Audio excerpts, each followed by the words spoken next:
출애굽기 2장 전체를 중심으로 함께 준비하자는 말씀입니다.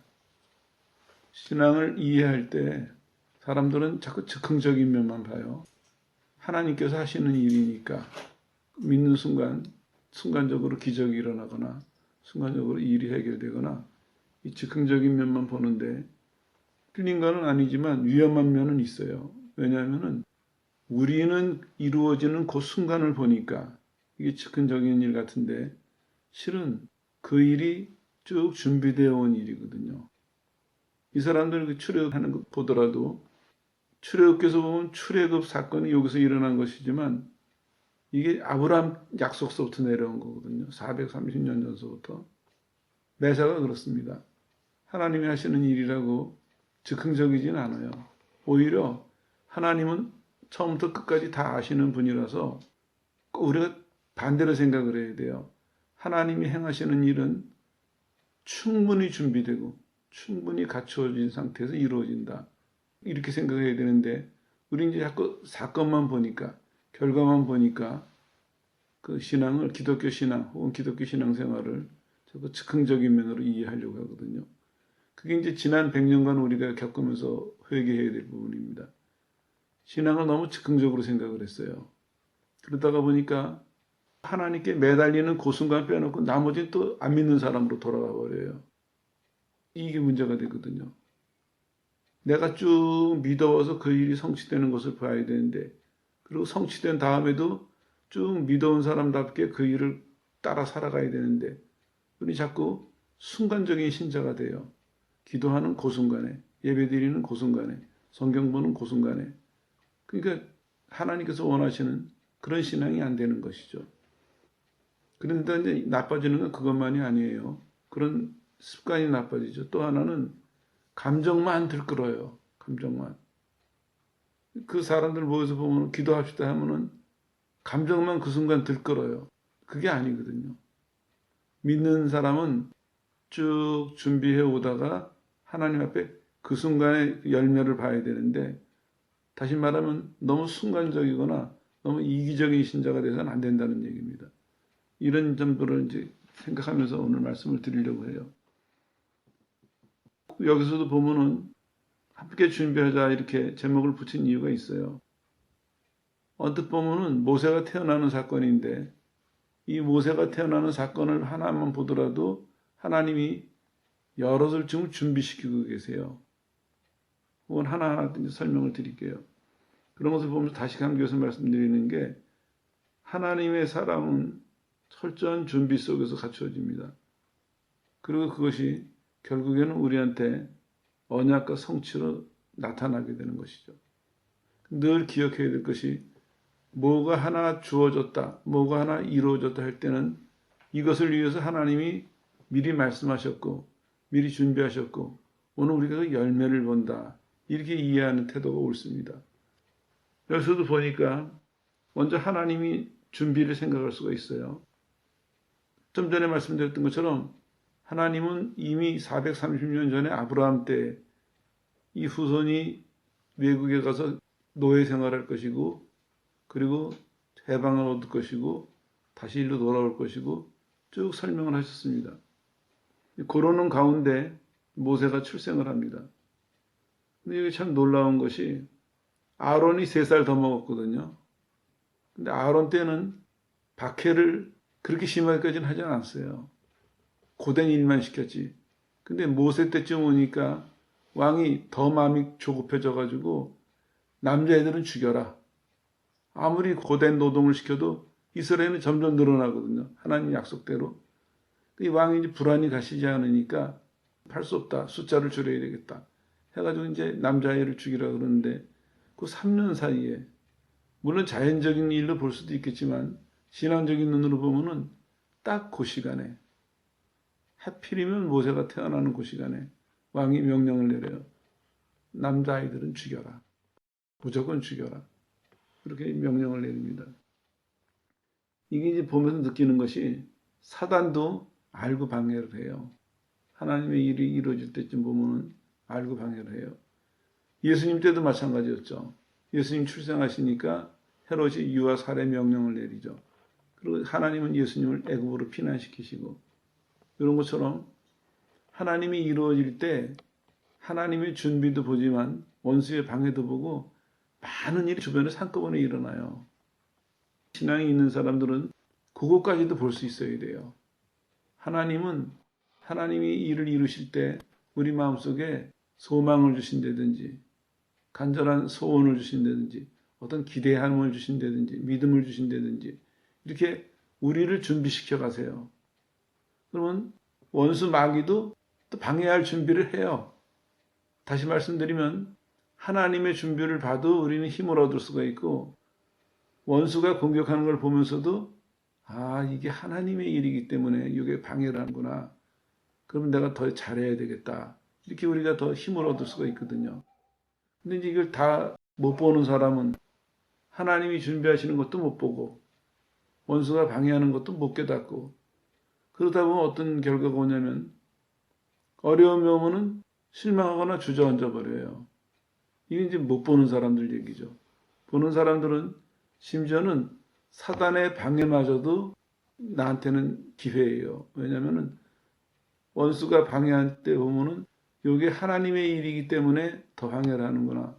내가 더 정신을 차려야 되겠다. 이렇게 우리를 깨울 수 있는 기회가 될 수도 있죠. 그렇다고 사단에게 고마워할 필요는 없지만 아무튼 우리한테 유익한 쪽으로 받아들일 수도 있다는 말씀입니다. 여기 보니까 2장 2절에 모세의 부모가 아이를 봤는데 그 준수함을 보고 이런 단어가 나와요. 이걸 나중에 이제 사도행전에서 해석을 해주죠. 하나님 보시기에 아름다운 아이였다. 그래가지고 숨깁니다. 3달간을. 이 사람은 노예거든요. 임금님은 남자아이 나면 죽이라 그랬어요. 만약에 이 아이를 숨겨놨다가 걸리면은 애만 죽는 게 아니라 그 집안이 다 죽을 그런 상황이거든요. 그런데도 부모가 어디서 그렇게 용기가 났을까요? 그 아이를 보면서 하나님의 생각이 난 거예요. 하나님 보시기에 아름다운 아이였다. 하나님이 그 부모 마음에 역사하십니다. 부모가 용기를 내요, 마음에. 잠언 29장 25절은 이렇게 말씀하고 있습니다. 사람을 두려워하면 올무에 걸리게 되거니와 여호와를 의지하는 자는 안전하리라. 이 부모들이 그 위험한 상황에서도 하나님 말씀 의지할 수 있었던 것이 바로 이런 이유죠. 그럼 이제 3달간 모세를 키우다가 이제는 더 이상 안 되겠다 싶어서 나일강에다 갖다 놔요. 상자에다 넣어가지고. 근데 전하는 말에 의하면은 그때 당시에는 나일강 근처에 악어가 많았대요. 근데 놀랍죠? 공주가 발견할 때까지 악어가 모세를 죽이질 않았어요. 부모가 3달을 키웠죠. 공주가 발견할 때까지는 악어로부터 지켰죠. 그런지 공주가 목욕하러 나왔다고 성경은 되어 있는데 이런 표현이에요. 제사를 드리러 갔다는 것이 맞는 표현일 거예요. 목욕탕이 없어서 공주가 거기 갔겠습니까? 거기 가가지고 강에서 제사를 드리는 그런 의식 때문에 물론 목욕도 했겠죠. 그렇게 이해하시면 될 것 같아요. 그래가지고 이제 이 사람이 발견을 하는데 이 공주, 마야에서 공주라 그랬는데 실은 이 사람이 애굽을 통치하는 사람이었어요. 이 18대 왕조를 세운 아모스의 외증손녀예요, 이 사람이. 그러니까 그때 당시에 실권은 이 사람이 갖고 있었던 것입니다. 물론 바로가 있었어요.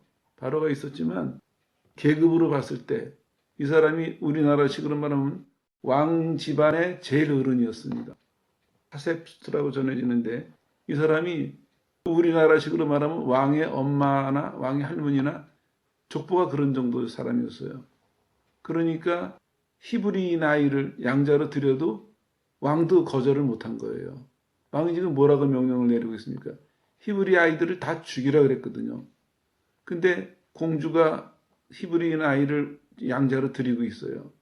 근데도 아무도 이걸 저지하지 못하고 오히려 이 공주의 양아들이라는 그런 직분 때문에 모세가 애굽에서 최고의 교육을 받고 최고의 훈련을 받을 수 있는 그걸 보장을 해줍니다. 죽이지도 않을 뿐만 아니라 모세의 삶을 보장해 주죠. 그럴 수 있었던 것은 그냥 공주가 아니라 신분은 공주였지만 서열상 따지고 보면 왕보다도 더 족보상 더 어른인 이런 사람이었습니다. 그래가지고 이제 공주의 양아들이 돼서 키우죠. 집에서 모세 엄마가 잠깐 키우다가 조금 큰 다음에 데려갔어요. 그건 이제 모세가 두세 살 그렇게 자란 다음에 데려가겠죠. 근데 재밌지 않습니까? 왕은 바로는 암만 해도 이스라엘 사람들이 두려운 거예요. 시간이 갈수록 숫자가 많아지고 그리고 고된 일을 시켜도 점점 늘어나고 막연한 불안이 있었어요. 그래서 어떻게 해서든지 죽이려고 그랬습니다. 그 중에서 특별히 이 왕이 꼭 죽여야 될 사람이 누구예요? 모세였어요. 왜냐하면 이 사람이 나중에 이스라엘을 이끌어 나갈 사람이거든요. 근데 결과는 어떻습니까? 왕이 죽여야 될 사람이 지금 어디 있어요? 자기의 왕궁에서 지금 자라나고 있어요. 저는 이 장면을 보면서 이런 생각을 했어요. 왕이 칼을 뽑아 들고 죽여라 죽여라고 소리 지르고 다니고 있어요. 근데 진짜 죽여야 될 모세는 어디 있어요? 공주의 품에 안겨서 자기 등 뒤에 있어요. 그리고 자기네 돈을 줘가면서 모세를 키워요. 모세 엄마가 모세 유모니까 모세 엄마 월급 줘. 또 그러면서 모세 보호해줘. 모세가 필요한 모든 것을 다 제공해줘. 이 바로의 계획이 이루어지겠습니까? 안 이루어지겠습니까? 당연히 안 이루어지죠. 이걸 왜 일부러 설명을 드리냐면요. 하나님의 준비를 아는 사람은 주변의 환경 변화에 두려워하지 않습니다. 심지어는 이 사람들은 노예고 이 사람들을 죽이려고 하는 사람은 왕이었어요. 그럼에도 불구하고 하나님이 보호하시니까 하나님이 모세를 내 일꾼으로 써야 되겠다 작정을 하시니까 그리고 준비시켜 나가시니까 아무도 모세를 해치지 못했습니다. 하나님의 이 계획을 꺾어놓을 자가 아무도 없었던 것이죠. 오히려 바로가 거꾸로 하나님의 계획을 지금 돕고 있어요. 모세를 훈련시키고 있지 않습니까? 자, 하나님이 이렇게 준비를 해가고 가세요. 하나님은 하나하나 준비하시면서 어느 순간 기다리시냐면 이 약속을, 이 축복을 주실 그 시간을 위해서 하나씩 빈틈없이 준비해 가시는 이런 모습을 볼 수 있습니다. 다시 얘기가 거슬러 올라가서 창조도 마찬가지예요.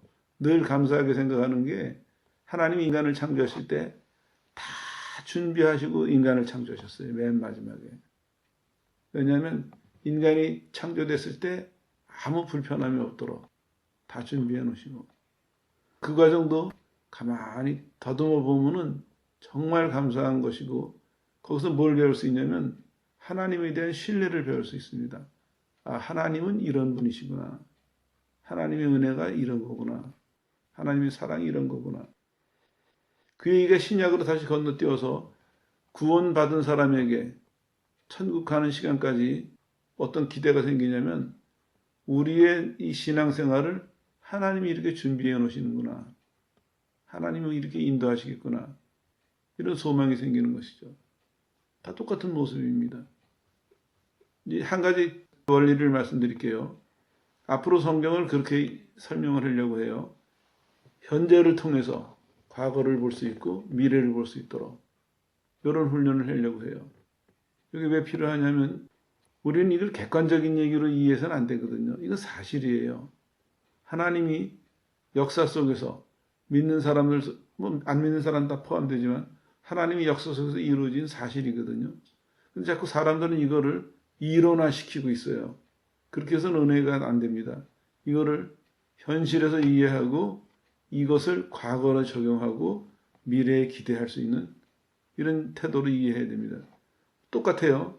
이 모세를 건지시는, 모세를 위해서 준비하시는 것을 보면서 하나님이 창조도 이렇게 하셨구나. 또 예수님 이후에 모든 믿는 사람들에게 이렇게 준비해 주시는구나. 이것도 동시에 볼 수 있어야죠. 어느 면을 보더라도 하나님은 조금도 부족함이 없으세요. 이거를 깨닫는다면 우리는 신앙생활 시작하는 순간서부터 정말 편안하고 안심된 마음으로 신앙생활을 시작할 수 있을 거예요. 많은 사람들이 믿으면서도 불안해해요. 우리 어렸을 때는 그런 경우들이 많았어요. 어떤 사람들이 믿는데 6.25 겪은 세대니까 공산당이 내려와서 협박을 하면은 내가 과연 견딜 수 있을까? 그런 얘기들 많이 했어요. 결국에 뭐냐면은 하나님의 준비하심을 생각하지 못하는 사람들이에요. 신앙은 나만 준비하는 것이 아니라 하나님이 준비하시고 내가 준비하고 다 이게 어우러지는 거거든요. 오늘 이 시간에 이걸 좀 더 설명을 드릴게요. 하나님이 이렇게 준비하셨는데 모세는 어땠느냐? 모세는 이 준비하는 것을 몰랐어요. 이제 왕자로 잘 자라나요.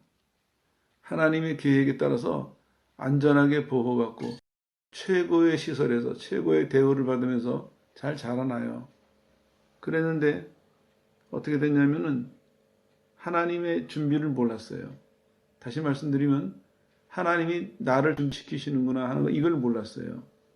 그래서 이제 자라나다가 40대쯤 됐을 때 모세가 큰 사건을 일으킵니다. 물론 요거까지는 우리가 추측할 수 있어요. 자기 어머니가 유모였잖아요. 자라나면서 너는 히브리인이고 히브리인을 위해서 살아야 된다. 혹은 좀 더 발전시키면 하나님이 약속하신 그 구원자, 언젠가 올 그 구원자, 너다. 이렇게까지는 몰랐겠지만 그런 구원자가 올 것이다. 그때 너는 히브리인으로 반드시 돌아와야 된다. 이 정도까지는 교육을 했었겠죠. 근데 모세가 하루는 마음속에 어떤 마음이 들었냐면 자기 백성을 돌아볼 마음이 생겼어요. 자기가 히브리인이라는 걸 잊지 않았죠. 돌아볼 마음이 생겼다 하는데 그 얘기는 이런 얘기예요. 일부러 나갔다 하는 얘기입니다. 히브리인인데 어떻게 지내나. 나가보니까 마침 그때 애굽인에게 고통당하는 히브리인을 봤어요. 그래가지고 애굽인을 때려 죽여요, 모세가. 히브리서 11장 24절 25절은 이렇게 설명하고 있어요. 믿음으로 모세는 공주의 아들임을 거절하고 이스라엘과 함께 고난받기를 잠시 죄악의 낙을 누리는 것보다 좋아했다. 이 행동 자체는 칭찬을 하고 있어요. 칭찬하는 이유는 모세가 자기가 왕자의 지위를 버리는 한이 있어도 히브리인인 것을 드러내고 히브리인을 보호하고 싶었어요. 근데 문제는 뭐냐면 아직 하나님의 때가 아니었어요. 모세가 큰 마음 먹고 큰 결심하고 일을 시작을 했는데 결과는 어땠습니까? 살인자가 되고 도망가게 됐어요. 광야로 도망가고 말았습니다.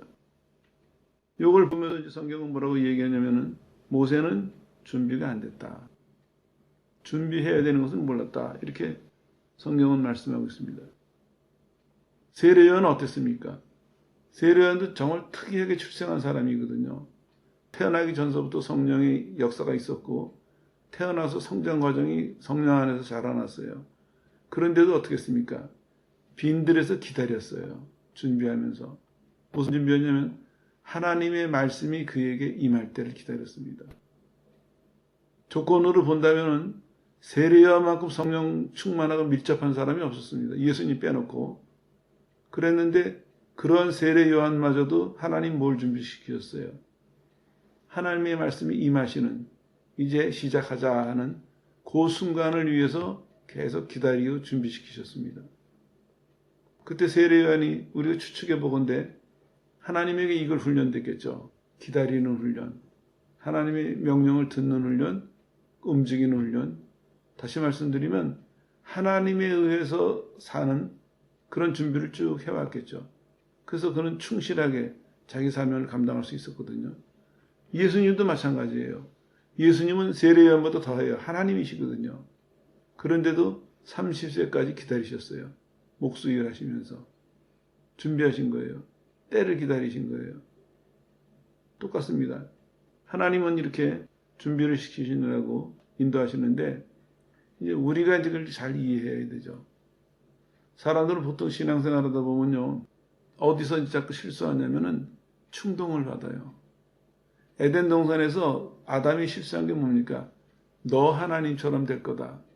그 말에 그냥 변해버린 거예요.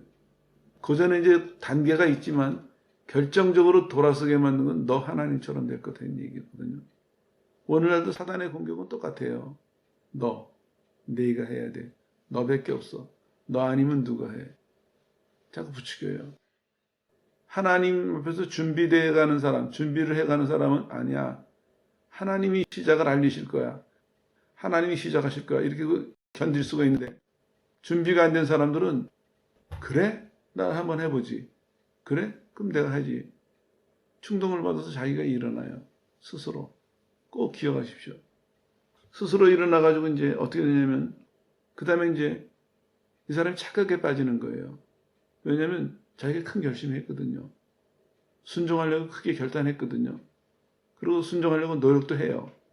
그러면서 어떻게 하냐면 자기가 주도권을 갖고 있는 것처럼 생각을 해요. 그래서 실제로는 하나님이 이 위에서 일하시는데 그거를 본인이 한 일로 착각을 하는 거예요. 그 어디서 나타나냐면 말에서 나타나요. 태도에서. 처음에는 하나님을 위해서 일으키고 나서요. 하나님을 위해서 내가 믿은 사람이 시간이 지나가다 보면 하나님 소리는 점점 줄어들어요. 횟수가 줄어들고 이제는 내가. 처음에는 하나님이 기도를 시키셨는데 하나님이 말씀하셨는데 하나님 하던 사람이 점차 지나면서 하나님 단어는 슬슬 줄어들어요. 그 다음에 내가. 그러다가 시간이 한참 지나가면은 내가 하나님께 기도했더니 일이 이루어졌다. 이렇게 되는 거예요.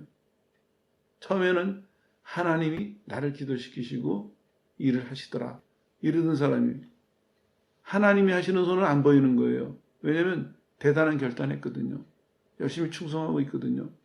내가 점점 커 보이는 거예요. 이게 준비가 안 된 사람이에요. 이게 준비 못한 사람이에요. 모세도 바로 거기에 지금 걸려 있는 것입니다. 모세가 왜 실패했냐면요.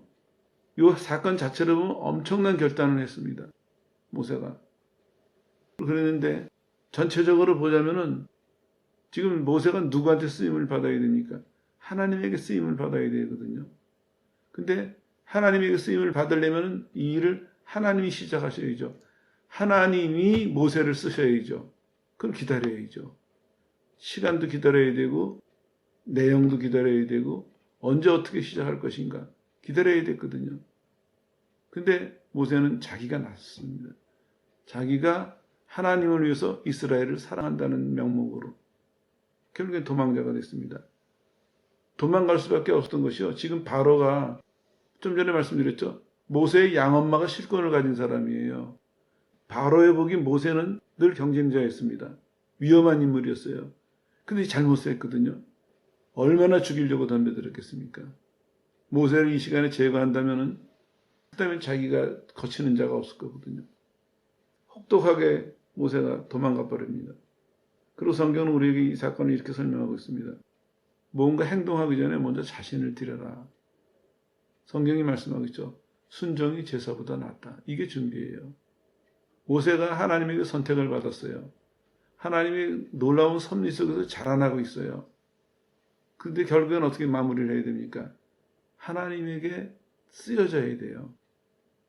안 그러면 이 앞의 과정이 다 소용이 없는 거예요. 하나님이 쓰려고 택하셨는데 하나님 쓰시지 못하면은 하나님 쓰시기 부족하거나 하나님 쓰시기 합당하지 못하다면은 그 가치가 없는 거잖아요. 바울도 이렇게 얘기하고 있습니다. 내가 회방자고 핍박자였는데 이제는 충성하는 사람이 됐다. 바울도 충분히 준비가 됐습니다. 하나님 앞에서.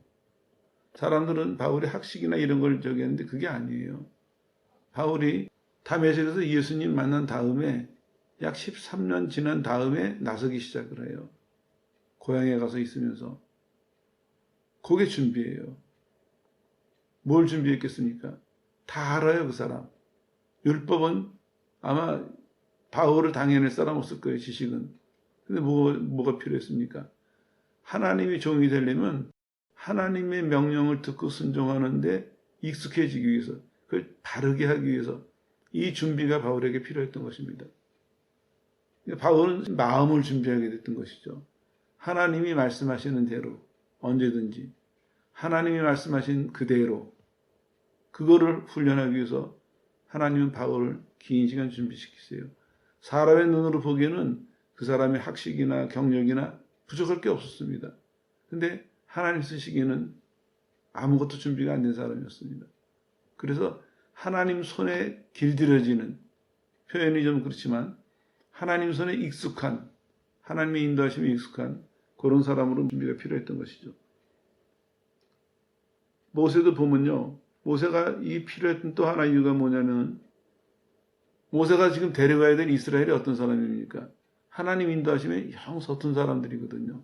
실제로 출애굽기가 전체가 그거잖아요. 광야를 지나면서 늘 불평하고 늘 원망하고 늘 딴짓하고 딴소리하고 하나님 말씀 거꾸로 알아듣고 그러는 사람들이었어요. 두 가지예요, 모세는. 하나님을 따라가려기 위해서 자기가 마음을 준비했어야 됐고, 이 이스라엘과 같이 가려니까 준비를 했어야 됐습니다. 근데 불행하게도 둘 다 준비가 부족했어요. 이스라엘은 1세대가 광야에서 다 죽어요. 모세도 르비딤에서 화낸 것 때문에 결국에 가나안을 못 들어갑니다. 자, 무서운 얘기죠. 이만큼 좋은 조건이었는데, 이만큼 긴 시간 기회가 있었는데 결국에는 온전해지지는 못했다. 이런 얘기죠. 모세에게는 깨어지는 준비가 필요했습니다. 깨어지는 준비가. 더 쌓는 것이 아니라 하나님 앞에서 자기가 깨어지는 준비가 필요했어요. 다 깨어져야 하나님 쓰실 수가 있거든요. 오늘날 마찬가지입니다. 믿는 사람들도. 세 번째로는 이스라엘의 준비가 나오는데 이스라엘은 이것 때문에 준비했어요. 받을 준비를 해야죠, 이제. 하나님은 주려고 오래전부터 약속하셨어요. 이를 이루어 가시고 있거든요. 이스라엘은 받을 준비가 필요했어요. 그리고 또 하나는 받을 준비를 제대로 해야 받은 다음에 바르게 행할 거 아니겠습니까? 그래서 하나님이 이스라엘을 준비시키셨어요. 근데 이제 미리 말씀을 드리면 사람도 두 가지 경우가 있어요. 받을 준비를 제대로 한 사람은 받은 다음에 잘 사용해요. 하나님 뜻대로 하나님께 영광을 돌려요. 근데 받을 준비를 제대로 못한 사람은 받기는 받아요, 대부분. 왜냐하면 나는 부족해도 하나님이 주시는 거니까, 은혜니까. 받는데 결과는 별로 빈약해요. 왜냐하면 준비가 안 됐으니까. 이 영적인 세계가요, 냉정해요. 우리가 자꾸 오해를 하는데 앞으로도 이것도 자주 다뤄야 될 부분인데요. 두 가지의 균형이 있어요. 하나님의 무한하신 은혜가 있어요. 100번이고 1000번이고 계속해서 주세요. 실패해도. 심지어는 작은 아들처럼 나가서 탕진을 하고 돌아와도 계속 주세요. 은혜를. 근데 또 한편으로는 뭐냐면요. 온전하다는 측면에서는 엄격하세요. 그때는 부족하면은 거기서 끝이에요. 온전한 열매는 없습니다. 그 공의예요. 하나님에게 두 면을 자꾸 사람들이 오해를 해요. 처음에 받을 때 나 같은 죄인도 받아주셨으니까 하고 인생 전체가 용납이 된다고 생각하는데 그 한 부분이에요. 이건요. 또 다른 한 부분은 뭐냐. 나를 택하셨기 때문에 예수님의 형상을 이룰 때까지 하나님은 정말 정확하게 우리한테 요구하세요. 온전해져라. 온전해져라. 이스라엘에게 뭐라고 말씀하세요? 내가 거룩하니까 너희도 거룩해져라. 엄격하게 요구하고 계시거든요. 이 두 가지 균형을 이루어야 됩니다. 이스라엘이 여기서 실패한 거예요. 하나님의 은혜는 이 사람들이 어떤 태도로 나오든지 광야 생활 내내 충분하게 계속 공급이 됐어요. 하나님의 은혜는. 근데 왜 이 사람들이 1세대가 실패했느냐? 자기네들이 갖춰야 될 것을 안 갖췄습니다. 이게 실패 원인입니다. 오늘날 대부분의 믿는 사람들이 여기에 걸려 있어요. 하나님이 계속 은혜를 주시니까 받다 보니까 해이해지는 것 같아요. 제대로 은혜를 받은 사람이고 하나님을 제대로 이해하는 사람이면요. 은혜를 받을 때 정신을 차려야 돼요. 은혜를 주시는 건 정말 감사해죠. 내가 은혜 받아놓고 딴짓을 하고 실수를 해도 실패를 해도 또 주시니까 정말 감사한데 또 한 면을 생각해야 돼요. 하나님이 이만큼 충분히 주시는 이유가 뭘까? 딱 한 거예요. 내가 원하는 목표에 도달해라. 온전해라. 너의 삶을 온전히 나한테 바쳐라. 그 온전하다는 얘기 설명드렸죠. 이게 재물이라는 얘기랑 관계도 있어요. 구약에 재물을 드릴 때 어떻습니까? 일일이 검사해보고 다 조사해보고 다 정성껏 준비해서 정말 흠없이 하나님께 드리려고 노력하잖아요. 그 태도를 배워야죠. 내 삶을, 나를, 내 하루의 삶을 더 세밀하게 보면 내 말과 행동과 생각과 마음 먹는 것과 이거를 하나님 앞에 구약에서 이스라엘 사람들이 제물을 바치듯이 점검해보고 살펴보고 또 확인해보고 드리는 순간까지 정성되게 드린 다음에도 그 말씀 그대로 따라서 태울 건 태우고 먹을 건 먹고 이 사람들이 제사를 하나 드린다 했을 때 양 한 마리를 드린다 생각했을 때 준비서부터 과정과 사후 처리까지 버릴 건 진 밖에다 오물 같은 건 진 밖에다 버려야 되고 어떤 건 태워야 되고 얼마나 정확하게 하고 있습니까? 그 뭘 의미하고 있습니까? 하나님 앞에서 우리가 살아가야 될 태도를 말씀하고 있는 거거든요. 이 두 가지를 생각해야 되는데 우리는 은혜 시대다 생각해가지고 자꾸 이런 것들을 생략을 해요. 이런 것들을 소홀히 생각해요. 그래서 온전함에 이르지 못하는 것입니다. 그리고 우리는 이상하게 생각해요. 하나님이 우리를 그렇게 사랑하시는데, 하나님이 그렇게 우리에게 은혜를 주시는데 왜 이럴까? 본인 편에서 문제를 생각하지 않고 내가 뭘 더해야 이걸 받을까? 하나님이 마치 덜 주시는 것처럼 우리 자꾸 이렇게 생각하려고 하거든요.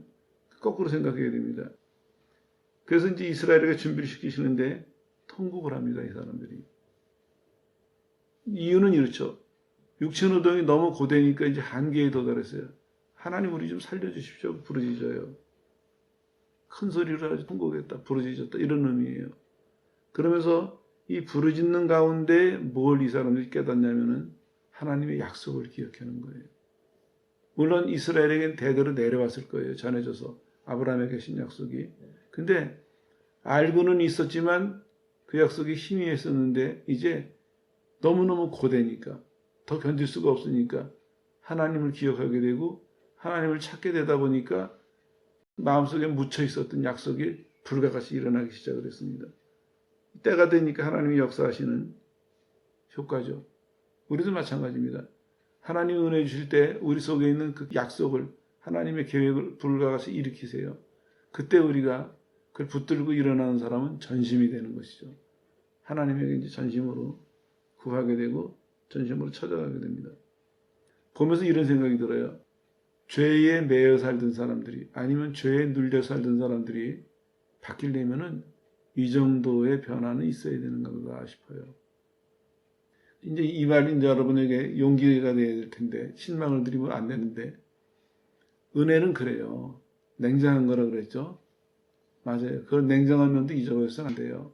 하나님이 우리 사랑하세요. 죄인에게 용서해 주신다고 말씀하세요. 천국을 보장해 주세요.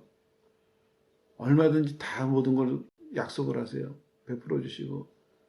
근데 그게 거저예요. 무료로 주시는 건데 또 한편으로 보면은 무료인데도 받을 때 세상에서 목숨 바쳐서 받을 이상으로 또 우리의 태도가 필요해요. 그래서 같이 포함되어 있는 것입니다. 먼저 믿은 사람이 이걸 잘 전해야 돼요. 노력의 대가는 아닙니다. 분명히 노력의 대가는 아니에요. 분명히 은혜예요. 거저 주시는 선물인데 근데 이것이 하나님이 주시는 선물이기 때문에 그리고 죄인이 받아야 되는 것이기 때문에 죄인 편에서는 마치 내가 목숨과 생애를 바쳐서 이거 얻는 것처럼 그 정도의 과정이 있어야 된다는 것입니다. 하나님이 이걸 훈련을 시키세요. 그러니까 조금씩 주시면서 조금씩 매달리게 하세요. 조금씩 주시면서 조금씩 매달리게 하시고 그래서 내가 은혜 안에 섰다 생각하는 순간에는 나는 다 바친 사람이 돼요. 참 놀라운 일인데 이걸 이제 믿음으로 소망 가운데 즐겁게 따라가야 되겠죠. 이거 이제 이론으로만 보면은 그럼 그것도 더 어려운 일이네 이렇게 이제 물러설 사람 생길 텐데 다시 말씀드릴게요. 분명히 은혜예요. 분명히 죄인에게 기회를 주시는 것도 은혜고 가질 수 있도록 충분히 도와주시는 것도 은혜고 분명히 은혜예요. 내 능력과 내 노력 이상으로 도와주시고 역사하셔서 분명히 거저주시는 건데 근데 따라가는 사람은 따라가다가 보면요 뭘 또 발견하냐면 나도 모르게 어느새 마치 내 생명과 인생을 다 들여서 사는 사람처럼 내가 변해가는 거예요. 이게 정상입니다. 근데 잊지 마셔야 될 것은 은혜입니다. 은혜가 주도하고 있어요. 은혜를 보고 가야 됩니다. 은혜 안에서 따라가야 되는데 하지만 바르게 따라간다면 이쪽 면도 이루어져야 된다는 얘기예요. 우리는 이 두 가지 균형을 갖추지 못했기 때문에 오늘날 풍성한 은혜를 그냥 낭비하고 있습니다. 제대로 받은 사람이 사도 바울이죠. 그가 로마서에서 은혜가 넘친다 하는 표현을 쓰거든요. 굉장한 표현입니다, 그게. 근데 은혜가 넘친 만큼 그가 어떻습니까? 하나님 앞에서 철저한 사람이었습니다. 하나님에 대해서. 하나님을 믿는 것도 철저했고 하나님 말씀을 따라가는 것도 철저했고 하나님께서 주신 사명을 감당하는 데서 철저했고 철저했습니다. 이 두 가지 결규가 같이 합쳐져야 정상적이죠. 그래서 여기서도 보니까 하나님이 이스라엘을 뭘 준비시키셨냐면 거저주시는 선물이에요. 거저주시는 선물인데 왜 이렇게 정말 이 사람들이 통곡을 했다는 얘기는 그 통곡을 하고 부르짖는 가운데 자기를 버리는 거예요. 이제 하나님 아니면 난 살 길이 없습니다. 하나님 나 좀 살려주세요 하면서 단순하게 위기를 모면하자고 고난을 면해보자고 그 정도 수준이 아니에요. 하나님 앞에서 이 정도의 부르짖음과 통곡이 나왔다는 얘기는 나 이제 하나님 겁니다. 이 얘기가 나온 거예요. 구하는 가운데. 그래서 이 사람들에게 이만한 긴 시간이 필요했던 것 같아요. 우리도 마찬가지입니다. 하나님이 은혜를 주실 때 어떤 사람의 경우는 구원하실 때도 그렇고 어떤 사람에게는 하나님의 일에 쓰실 때도 그렇고 이 둘 중에 하나 과정이 와요. 하나님이 분명히 좋은 걸 주시고 좋은 거 안에 지내게 하세요. 그런데 그것이 그냥 거기서 멈춘다는 것은 이 사람이 잘못 이해하고 있는 거예요. 거기서 준비해야 돼요. 그 좋은 거 안에서 그 은혜 안에서 준비해야 돼요. 어떻게 준비되냐면 돈으로 사는 사람만큼 내 걸 다 바쳐서 사는 사람같이 준비해야 됩니다. 태도가 그래야 되고 마음이 그래야 되고 삶이 그래야 됩니다. 그래야 하나님의 은혜가 제대로 되는 것입니다. 근데 그렇게 준비가 돼야 이스라엘 백성의 경우로 보면 가나안에 안전하게 충분히 들어갈 수가 있었던 것이죠. 자, 정리하겠습니다. 하나님께서는 구원하시려고 계획을 하셨거든요. 때가 되니까 이루세요. 이루시는 과정이 간단한 사건 같았지만 이거는 긴 시간 속에서 하나님도 철저히 준비하시고 이 말이 좀 모순이긴 해요. 하나님은 실은 준비하실 게 없으신데 하나님 기다리신 거예요. 우리가 준비될 때까지. 그게 하나님의 준비죠. 왜냐하면 말씀하시면 다 되는 거니까 하나님은. 그리고 받을 이스라엘도 준비가 필요했습니다. 왜냐하면 받는 데서 끝나는 것이 아니라 받은 다음에 하나님 백성으로 살아가야 되거든요. 더 나아가서는 하나님 백성으로 다른 민족에게 하나님을 전해야 되거든요. 이스라엘에게도 철저히 준비가 필요했습니다. 이 하나님의 백성이 된다는 구원의 은혜가 그 자체만으로도 이스라엘이 온 마음을 바쳐서 준비했어야 되는데 더군다나 하나님 백성으로 살아가야 되고 다른 민족에게 증거해야 되고 해야 될 일이 있기 때문에 이스라엘에도 준비가 꼭 필요했습니다. 동시에 하나님이 택하셔서 세우신 모세라 할지라도 하나님이 쓰실 만한 사람으로 하나님이 마음대로 쓰실 수 있는 사람으로 모세에게도 준비가 필요했습니다. 그래서 출애굽이라는 큰 사건이 일어나기 전에 성경은 우리에게 이것을 설명하고 있는 것입니다. 분명히 거저주시는 은혜고 분명히 하나님의 약속이고 하나님의 축복이다. 그러나 이게 한순간의 사건이 아니다. 이 한 사건이 있기 위해서 하나님과 이스라엘과 모세와 모두가 준비해가는 이것을 보면서 우리가 그리스도 안에서 신앙생활을 어떻게 해야 될 것이냐. 천국을 약속받았는데 그 천국을 약속받은 사람답게 이 땅에서 살아가면서 어떤 준비를 해야 되느냐. 이 땅에서 하나님을 증거하기 위해서 어떤 준비를 해야 되느냐. 한번 깊이 생각해보고 새롭게 결심하는 그런 시간을 가지라고 성경은 말씀하고 있습니다. 이 시간을 계기로 여러분들이 하나님은 계속해서 주실 것을 준비하고 계시니까 우리도 받을 준비를 충분히 하는 신자가 되어야 될 것입니다. 그래서 함께 준비하자 말씀드린 거거든요. 꼭 기억하십시오. 하나님은 계속 준비하고 계세요. 우리도 준비해서 하나님의 뜻을 이루는데 충성스러운 성도 되시기를 주 예수 이름으로 축원합니다.